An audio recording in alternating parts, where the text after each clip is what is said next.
Hello, I'm Dr. Sunny. Welcome to another edition of Rise and Shine with Dr. Sunny Fridge. I believe God's gift to us is life, and our gift to Him is how we live our lives. Rise and Shine with Dr. Sunny is an opportunity for me to interview guests who are living their dreams. They share how they've turned their setbacks into comebacks, managed to make their faith bigger than their fear, and live with purpose, passion, and prosperity. My guest today is a great example when it comes to rising and shining. In August, Erin Beverly won the 2019 World Championship of Public Speaking with Toastmasters International. Now, to achieve this, Erin had to rise above 30,000 participants from 143 countries over 6 months. The championship was held at the Gaylord Rockies Resort and Convention Center near Denver, Colorado, during the Toastmasters International Convention. Welcome, Erin Beverly. Thank you, Dr. Sunny. Thanks for inviting me. It is a pleasure to have you here. Tell us a little about yourself. Where are you from, and what do you do? Well, I'm from Philadelphia, Pennsylvania. I was born and raised in Philadelphia, raised in a single-parent household with my mother and my sister. And what I currently do, I am a project manager at JP Chase. I've been a project manager for the past 5 years and a member of JP Chase for the past 8 years. You're also a member of Toastmasters International, and if you who are listening or watching have never heard of Toastmasters, it's a nonprofit educational organization that teaches public speaking and leadership skills through a worldwide network of more than 16,000 clubs. Since 1924, thousands of people like me and Erin from diverse backgrounds have become more confident speakers, communicators, and leaders. Erin, let's talk about your win. Again, congratulations. It's only been a short time. How did it feel? It still feels pretty surreal. Just the fact that there are so many people who now know who I am is an incredible feeling. And then there's always the people who want to do interviews, like interviewing with Dr. Sunny Fridge. And a part of me thinks like, wow, you want to talk to me? You want to interview me? I'm just Erin. So there's a little bit of surrealism that I just can't get over at the moment. I can only imagine. I would love to imagine it, however. Now, what was the title of your speech? Tell me a little bit about what it was about. So the title of the speech was called An Unbelievable, and it went into detail about my experience at an Indian wedding back in June of 2018, where I attended it for my friend and his fiance who was Indian. My friend is white, and I was amongst white families and Indian families, and I'm the only Black person there. So I feel a little uncomfortable because I feel different. But we go through this wedding ritual that Indian families have where the groomsmen protect the shoes from the bridesmaids. So to give you some background, in the culture, when the ceremony happens, the groom takes off his shoes for the ceremony. And it's a game that the bridesmaids play where they try to steal the shoes. The groomsmen have to protect them from the bridesmaids. And if they win, they hold the shoes ransom for the groom to buy them back. And this is a game that is really meant for the families to get to know each other better. But it helped me realize that I was a part of this ritual. They embraced me like I was family too. Now, I'm just telling you the much condensed version. The full version is a lot more colorful and a lot more humorous and a lot more crazy. So I would definitely suggest watching that on YouTube if you have the time. It is definitely a great story that many people ask me, did that really happen? Yes, it really happened. Wonderful. And we are going to take a look at some of the snippets of your speech as we go along. Now, let's talk more about your journey to the World Championship. When you gave your acceptance speech, the first person that you thanked was your mom. Let's watch and listen to what she had to say. We saw you. We were sitting behind you, and when your son won, How did it feel? It felt unreal. It was like no other feeling. I really wanted to do a holy dance because I wanted to shout. That's why I jumped up so fast. But it was amazing. I wanted to laugh. I wanted to cry. I can't. There are no words that can explain the feeling. What do you think this means for him? It just means that it's a new chapter in his life. He's going to be on a different trajectory, and I like that because it's a new opening. It's going to open all kinds of doors for him and all kinds of opportunities. So, and he's a young man, so it's going to be really great for him. Life-changing, life-altering. You said that occasionally he has used you in his stories. Most of his stories, I'm a guest star. But today was one of the first that I've heard that I'm not mentioned at all. So it was amazing. Maybe that's why he won. Aaron, how has your mom inspired you during your journey to the championship? Well, my mom's inspiration started well before I ever joined Toastmasters. It was her who first got me to start speaking in front of an audience. And as most would know, when it comes to a mother, she can be very persuasive. And sometimes the choices are not a choice at all. It was a dictatorship rather than a democracy, but it really helped me to get familiar with public speaking before I ever stepped on a Toastmaster stage. But she's always been very supportive of me. As you heard in that clip, she made in most of my speeches. And it just goes to show you just how much of an impact that she had on my life. She is one of the people that I revere most in the world, and for great reason. She is a fantastic human being. You also thanked your coach. Tell us who he is. You may have had several over the years, but the person that you thanked during your acceptance speech, tell us about his impact on helping you to craft your speech or just become a better speaker. So his name is Dilip Abesekara. He is from Sri Lanka originally, but he just so happened to be a faculty member at my college.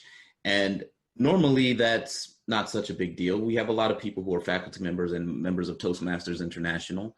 But what was different for him is that he was the 2005-2000 of Toastmasters International. He was the president of the entire organization. And it was fate that he was a faculty member at the same college where I attended. He was the one who told me about Toastmasters. He was the one who told me about how to speak, how to speech, how to build the foundations of a story and the structure of a story. And he was my first speech coach that took me from getting out in the second round of the Toastmasters International Speech Contest. And in 1 year, he took me to the semifinals of the international speech. After 2013, when he coached me, I've been running with his lessons and his fundamentals ever since. So he's the only person that I will credit as my actual coach and mentor. I haven't been coached by anybody since, but I didn't need to because I had a great one to start with. Boom. I love it. And I watched at the Toastmasters International Convention when you won, and then I also read articles, and one of the articles had a comment from Tate, who is the 2000 world champion of public speaking. And here's what he had to say about your win. Aaron Beverly's speech was brilliant and had all the elements of a spy movie. It included setups and payoffs and had the following elements: espionage, intrigue, danger, drama, and deception. I just love that. And I just want to commend you on how you just had such an entertaining and suspenseful speech. Yes, thank you very, very much. It's something that I wanted to incorporate because the topic itself dealt with race, which can be a touchy subject. And with that, I wanted to make sure that it was colorful and that it was entertaining so that you don't necessarily concentrate on the concept of race, even though that is the main message. The fun of it, I wanted to come out more than the heaviness of it. Then the ominous smiler pounces. She starts pulling my arm. Sunit joins her. 2 versus 1. They pull, I pull, but I hold firm. The other bridesmaids run over. 5 versus 1. They pull, I pull, but I hold firm. The other groomsmen run over. I think, yes, the cavalry has arrived. But they joined the bridesmaids. 8 versus 1. They pull, I pull, but I hold firm because when I have a mission, I take it very seriously. They said, Aaron, just give us the shoes. I said, never! Now, you know, another element that I believe you had, what we call in Toastmasters, is the wow factor. I love what communications expert Nancy Duarte has said, and she says, personal stories are the emotional glue that connect your audience with your message. And you wowed the crowd of Toastmasters members from around the world. Tell me more about your message that you wanted to leave the audience with. The main message that I wanted to leave the audience with was acceptance despite difference. Again, I was traveling to India. I was there amongst white and Indian families, and I felt different. At times I felt uncomfortable, but it wasn't because of them. And that's what I learned, that these people, both sides of these families, are accepting me not because I look like them, but they're accepting me just as a person. So even though we have differences, we can still accept one another. We experience so much divisiveness nowadays that acceptance despite difference seems unbelievable. But there are people who still believe in it. Do you? Open your culture, your mind, your heart to people who are different from you. Show the world that acceptance, despite difference, is not an unbelievable story. This is your mission. Take it very seriously. Contest chair.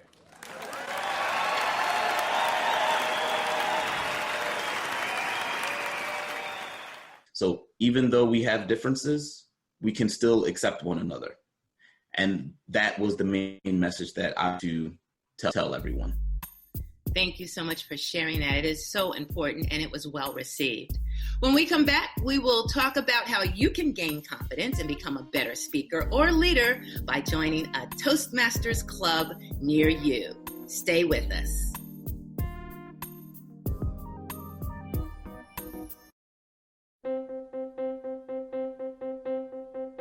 Name an effective political leader in history who couldn't speak well.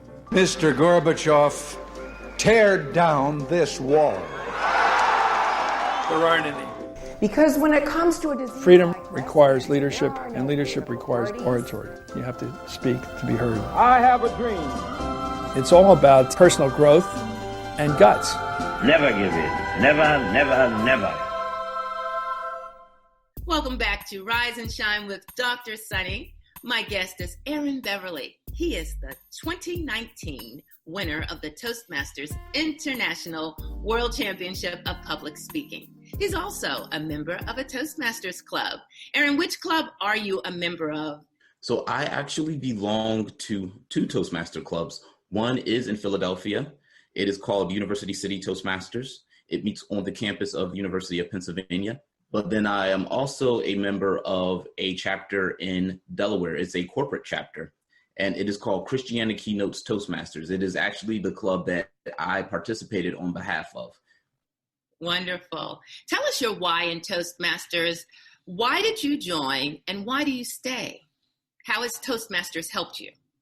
I joined Toastmasters because I knew that public speaking was a crucial skill that needed to be mastered if I wanted to get ahead in business. No matter what job or profession that I chose, I would be required in some way, shape, or form to speak in front of an audience. And I needed to get better at it because even though my mom forced me to get on stage in front of audiences before, I still did not like public speaking because I feared it. But it was when I met Dilip Abeysekera, my first mentor. He told me about Toastmasters, and I saw his eloquence. I saw his ability to speak and inspire. That was the first person who really encouraged me to want to join Toastmasters. Then the other person who I credit with helping me become a Toastmaster and wanting to learn public speaking and learning how to speak better is Barack Obama. So I joined Toastmasters in 2009, and that was after Barack Obama was on the campaign trail and after he was elected president. And his ability, again, I saw his eloquence, I saw his ability to inspire people. And I said to myself, I want to have that ability. So that was the straw that broke the camel's back. In 2009, I joined Toastmasters International, and then I haven't looked back since. What keeps me going is the growth that I have achieved ever since I joined. Every time I give a speech, every time I get feedback, every time I participated in a contest, I became a better speaker. I became a better person, I even believe. By the way, for me, Michelle Obama is one of my favorite speakers as well. So she came to Jackson State in Mississippi and gave our commencement speech. And I also just admire her. So between Barack and Michelle, you can't go wrong. No, now, you definitely cannot. I love your acknowledgement that you did during your acceptance speech to a fellow Toastmaster who you said gave you encouragement during your first speech as a Toastmaster. We call it the icebreaker. What did he say to you? To give you some background, the icebreaker speech is the first speech that all Toastmasters take, or the first speech that all Toastmasters give. And when I gave my icebreaker speech way back in May of 2009, the Toastmaster of the day, he facilitated that entire meeting. And then once I was done speaking, he got up and he said, there is a future world champion of public speaking. This is before I even knew what a world champion of public speaking was. I didn't know they had championships for public speaking. So he encouraged me, I should say, to keep going because that was just tremendous feedback. And I never forgot his words ever since. His name is Mr. Russell Culp. Wonderful. We all need that person in Toastmasters who sees something in us, even if they're not sure what it is. But in this case, he was right. Yeah, it took 10 years, but he was right. Yeah, 10 years. Okay, look, some people will never get there. You got there in 10 years.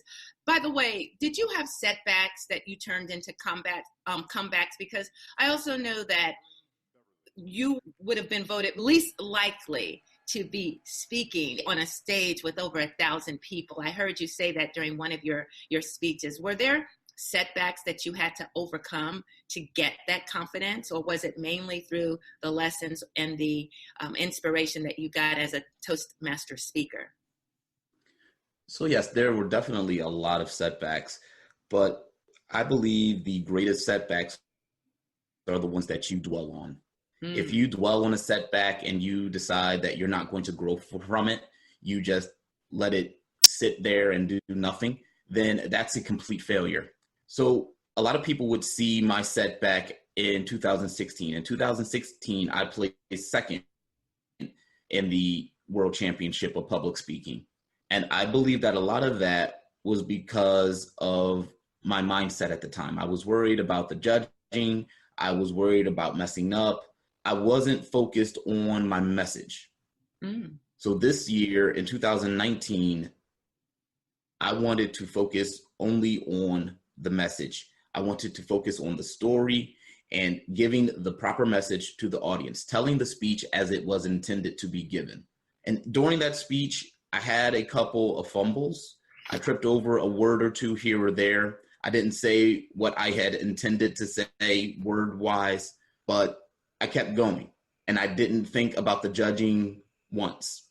That was the mentality shift that I needed to have. It wasn't about the judging. It wasn't about messing up or not. It was about telling the intended story and the intended message. What's next for Aaron Beverly? What's next? I am really interested in getting more involved on social media and providing public speaking education that is free or very cheap for the masses, because something that I believe has happened in the self-development genre or the self-development industry is that we have critical information that can be useful to a lot of people, but we charge so much for it. And in the information era, I believe that all of this information is pretty much available. It's just that we're being charged a consolidation fee. I want to change that. I want to change the way that the industry is run. I want to provide all of this education for free, or as I said, cheaply. And I believe that if we have more people that can communicate better, they can understand each other better. If they understand each other better, then perhaps one day we can achieve that world peace that we've been seeking for so long. That's awesome. Now, I probably would think that you can also do that through your company, speakandbu.com. Tell me a little bit about that. Well, it's a very young company, and that is what I want people to do. I want them to speak and be themselves. And you will notice that it sounds grammatically incorrect, speak and be you instead of speak and be yourself, but that's the purpose. You want to speak and just be yourself. And sometimes that involves not speaking the way that some people would like you to speak, but you want to speak authentically. And that is the mission of Speak and Be You. So not just to provide that public speaking education, but helping you become your own authentic speaker. I love it. Aaron, often people who come to Toastmasters, they come with their knees knocking, their heart racing 100 miles a minute, butterflies in their stomach, and they soon find that they can manage their fear and gain confidence and get those butterflies to fly in formation. You may have given a little bit of it already, but what's your advice for people who may not want to be a world champion, but they want to be a more confident speaker, maybe to get that job promotion or speak before a class or before fellow employees, or even, as you said, becoming better at communicating with their loved ones and others? So what would be your advice to them? My advice to them would be to speak. Regardless if you feel that you're ready, speak. If you feel afraid, speak, because it is a game of repetition. The more you do it, the better you'll get. The more you do it, the less nervous you will feel. Now, as a world champion speaker, I can tell you that the nervousness never quite goes away. But once you get on stage, once you start speaking, you forget that the nervousness is even there. And that is what I believe people say when they say they get the butterflies to fly in formation. It's something that comes with time and patience, but you have to keep getting up there. You have to keep speaking. And how can people find out more about you, maybe through social media? Let us know how we can reach you. Yes, you can reach me on Facebook. You can reach me on Instagram and YouTube, as well as LinkedIn. All the social media platforms I am pretty much on, but you can always reach out to me at aaron@speakandbu.com. Awesome. Now, do you have that trophy nearby? I do, actually. Wonderful. Do you sleep with it? What do you do with it? No, I slept with it probably the first night, but after that, it got old. Well, thank you so much. Is there anything else that you would like to add about this experience or anything? I want to at least give you that opportunity. It's a great experience. Even if you aren't competing in the international speech competition, I would advise you to go to the international convention, because it is a great experience. A lot of cultures coming together as one, and it's a beautiful experience. I want to thank you, Aaron Beverly, 2019 Toastmasters World Champion of Public Speaking. You can find his winning speech on YouTube. Toastmasters, where leaders are made. As I close, I want to say that I'm proud to be a member of two Toastmasters clubs. One is Competitive Communicators. The club is 100% online, and we meet Tuesdays at 6:30 p.m. Central Standard Time. And you're welcome to join us on the Zoom video conferencing platform. All you need is a webcam and access to Wi-Fi and a computer or laptop. tablet, or smartphone. I'm also a member and service president of Central Mississippi Advanced Toastmasters. So if you are in the Jackson metro area, we welcome you to join us at the Mississippi E-Center at JSU on Raymond Road. We meet first and third Mondays and also offer online attendance, which means you can join us from the comfort of your home, office, or even your car. Guests are always welcome. For more information, you can find me at sunnyfridge.com or listen anytime on one of the WYTV7 podcasts. I'm Dr. Sunny. Remember, it's your time to rise and shine.